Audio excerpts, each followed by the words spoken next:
Hello दोस्तों, कैसे हैं आप सभी। आप सभी का ही हार्दिक स्वागत और हार्दिक अभिनंदन करती हूँ मैं प्रीति मंडियाल, इंडिया के सबसे पहले पॉकेट फ्रेंडली चैनल और ऐप पॉकेट पढ़ाई पर।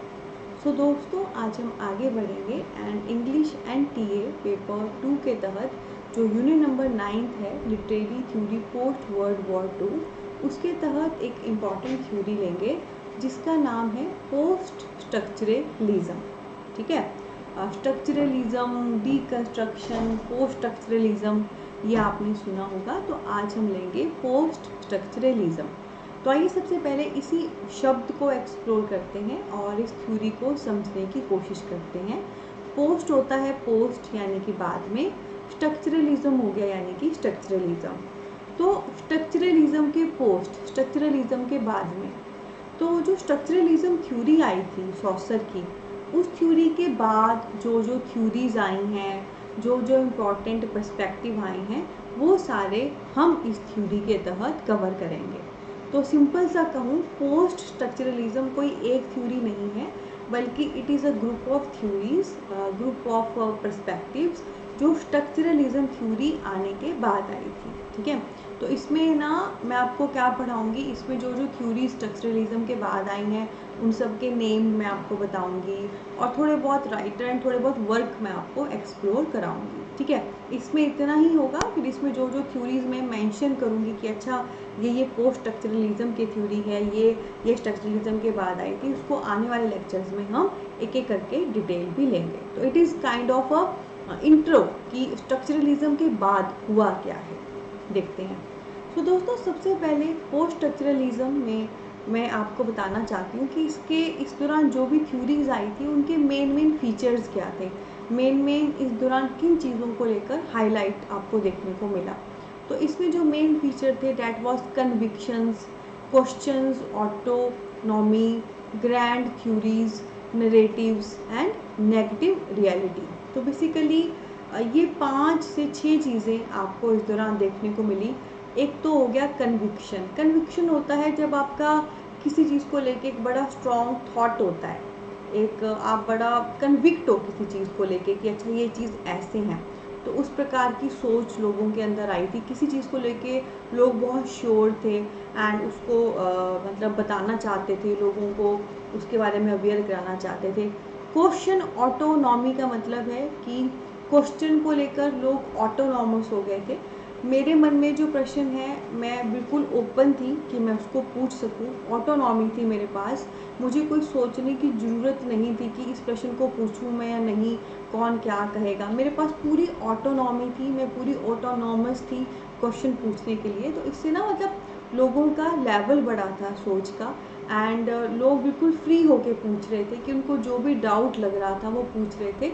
और आपको पता है ब्रेन या दिमागी तौर पे ग्रोथ होने के लिए ये एक चीज़ बहुत अच्छी होती है जब आपके अंदर क्वेश्चन ऑटोनॉमी होती है, मतलब you are open to ask any type of question.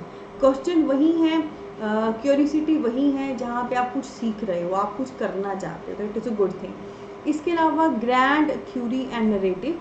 तो पोस्ट स्ट्रक्चरलिज्म में जो भी थ्योरीज हैं वो काफ़ी ग्रैंड लेवल की हैं, काफ़ी ब्रांड बड़े लेवल की हैं एंड काफ़ी अच्छे नरेटिव्स उसमें दिए गए हैं, बहुत अच्छे से उसमें हर चीज़ समझाई गई है। ठीक है, क्या होता है ना दोस्तों, बिल्कुल शुरू में जब क्रिटिसिज्म आया तो उस समय जब जस्ट बिगिन हुई थी तो इतना डेवलप नहीं था लिटरेरी क्रिटिसिज्म या थ्योरी।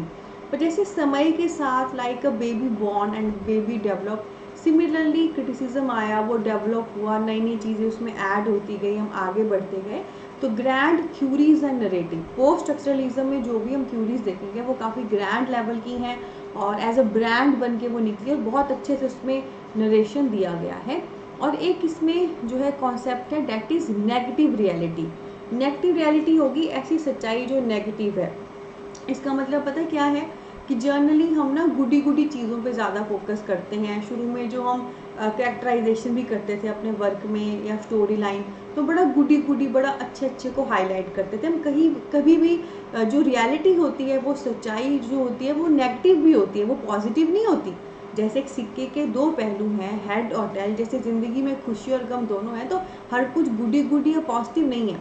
तो नेगेटिव रियलिटी इज़ मतलब आपने जो पहलू पहले टच नहीं किया था, जिस पहलू को आप इतना शो नहीं करते थे, उसको भी इस दौरान उजागर किया गया। तभी तो इस समय की थ्योरीज ग्रैंड थी, ब्रांड थी वो खुद में, क्योंकि हर पहलू उसमें कवर किया गया था। तो क्या फीचर्स हैं? पहला है कन्विक्शंस, की काफ़ी स्ट्रॉन्ग बिलीव थे इस दौरान लोगों के, काफ़ी मैच्योर उनकी सोच हो गई थी। उसके तहत वो आगे बढ़े एंड थ्योरीज आई, उनको एक्सप्लोर किया गया। क्वेश्चन ऑटोनॉमी, लोग बिल्कुल ओपन थे कोई भी क्वेश्चन पूछने के लिए, वो डरते या झिझकते नहीं थे, पूछते थे, आगे बढ़ते थे। ग्रैंड थ्योरीज और नरेशन इस दौरान आए, काफ़ी अच्छी थ्योरीज आई हैं, काफ़ी अच्छा नॉलेज उसमें दिया गया है, एज अ ब्रांड उभर के आई हैं। एंड नेगेटिव रियलिटी, इस समय वो चीज़ें भी सामने आई जो बतानी ज़रूरी थी, आइदर गुड और बैड, मतलब नेगेटिव जो पोर्शन भी है, जो बुरा पोर्शन भी है, पर रियल है, सच है, उसको भी उजागर किया गया। पर फिर भी मैं आपको कहना चाहूँगी, नेगेटिव रियलिटी के टॉपिक को एक बार आप फिर भी गूगल कर लें। तो these are the basic features जो इस समय थ्योरीज आई थी। अब मैं आपको बताती हूँ कि पोस्ट स्ट्रक्चर, PS में पोस्ट स्ट्रक्चरलिज्म में आपने बेसिकली थ्योरीज कौन कौन सी पढ़नी है। तो एक थ्योरी आपके पास है रीडर रिस्पॉन्स थ्योरी, एक है फेमिनिज्म, एक है पोस्ट कॉलोनियलिज्म और एक है न्यू हिस्टोरिसिज्म। ठीक है, मैंने आपको शुरू में ही बताया ना पोस्ट स्ट्रक्चरलिज्म क्या है, स्ट्रक्चरलिज्म के बाद कौन कौन सी थ्योरीज आई हैं। तो काफ़ी सारी थ्योरीज आई हैं, ये सारी हैं reader response theory, feminism, post colonial theory, new historical theory. और घबराना नहीं है, बारी बारी से आगे एक एक थ्योरी पे एक एक लेक्चर आएगा, बहुत अच्छे से कंप्लीट, तो आपको ये सारे नेम याद हो जाएंगे। तो अभी तक हमने क्या देखा, पोस्ट स्ट्रक्चरलिज्म क्या है, स्ट्रक्चरलिज्म के बाद आई थ्योरीज और वर्क हमने देखने हैं, इन थ्योरीज के बेसिक फीचर देखे और इन थ्योरीज के नेम भी देख लिए, जो आगे मैंने आपको डिटेल करके एक एक लेक्चर में लाने ही हैं। अब दोस्तों कुछ खास बातें मैं आपको बताना चाहूँगी। मैंने कहा था ना कि थ्योरीज भी मैं बताऊंगी और कुछ राइटर के वर्क या कुछ राइटर की स्टेटमेंट भी बताऊंगी जो इसी के तहत आई है। तो एक मैं आपसे शेयर करना चाहती हूँ नीट्शे के बारे में। ठीक है, Nietzsche was one of a popular critic. उन्होंने एक स्टेटमेंट दी थी, there is no fact only interpretation.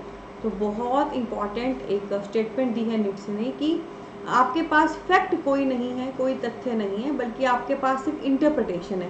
कहने का मतलब आप जो भी कह रहे हो, आपके पास सबूत नहीं है, कोई आपके पास प्रूफ नहीं है उसका, आपके पास सिर्फ इंटरप्रिटेशन है कि अच्छा ये चीज़ ऐसे हुई होगी, ये ऐसे हुआ होगा। तो ये statement no facts only interpretation, यानी कि कोई सबूत नहीं है, सिर्फ आप सोच रहे हो, ये स्टेटमेंट किसने दी है, नीट्शे ने दी है। ये आपने याद रखना है। ये इसी के तहत एक राइटर आए हैं जिन्होंने स्टेटमेंट दी है, और पेपर में प्रश्न पड़ता है कि ये स्टेटमेंट किस राइटर की है, ये स्टेटमेंट राइटर ने किस बुक में दी है, तो आपने ध्यान रखना है। और यहाँ पे टिप मैं आपको दे देती हूँ, जब कभी ऐसी स्टेटमेंट आए तो ज़रूरी नहीं है पूरी पूरी स्टेटमेंट आप याद करें, क्योंकि पेपर में आपको लिखने नहीं है, पर फिर भी लिंक 2-3 ऐसे शब्द याद कर लो कि राइटर से जोड़ लो कि हाँ पेपर में आए तो सही क्लिक आप कर पाएँ। ठीक है, तो ये स्टेटमेंट तो छोटी सी ही है, नो फैक्ट ओनली इंटरप्रिटेशन। मान लो बड़ी सी भी होती तो आपने कुछ कुछ शब्द लेके राइटर का नेम याद करके बस वो जोड़ लेने थे, ताकि पेपर में आप सही क्लिक कर पाएँ। अब आगे दोस्तों रोलांड बार्थीस हैं, उनके कुछ वर्क मैं आपसे डिस्कस करना चाहती हूँ। रोलांड बार्थीस बेसिकली पोस्ट स्ट्रक्चरलिज्म के तहत ही आए हैं और बहुत ही इंपॉर्टेंट क्रिटिक हैं, इनके सारे ही वर्क बहुत इंपॉर्टेंट हैं। तो आइए इनके वर्क देख लेते हैं।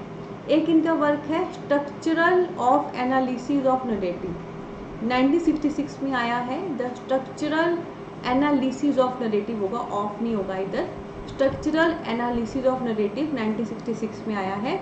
Then we have death of author, this is one of a very important work of Roland Barthes, ये 68 में आया है, 1968 में। Then we have essays analysing narrating structure, ये 68 में आया है। And then we have pleasure of the text, ये 73 में आया है। ठीक है, तो रोलांड बार्थीस के कौन कौन से वर्क है, first structural analysis of narrative, of हटा दो, structural analysis of narrative 66, structural analysis of narrative 66, structural analysis of narrative 66, structural analysis of narrative 66, death of author 68, death of author 68, death of author 68, death of author 68, ऐसे analysing narrating structure 68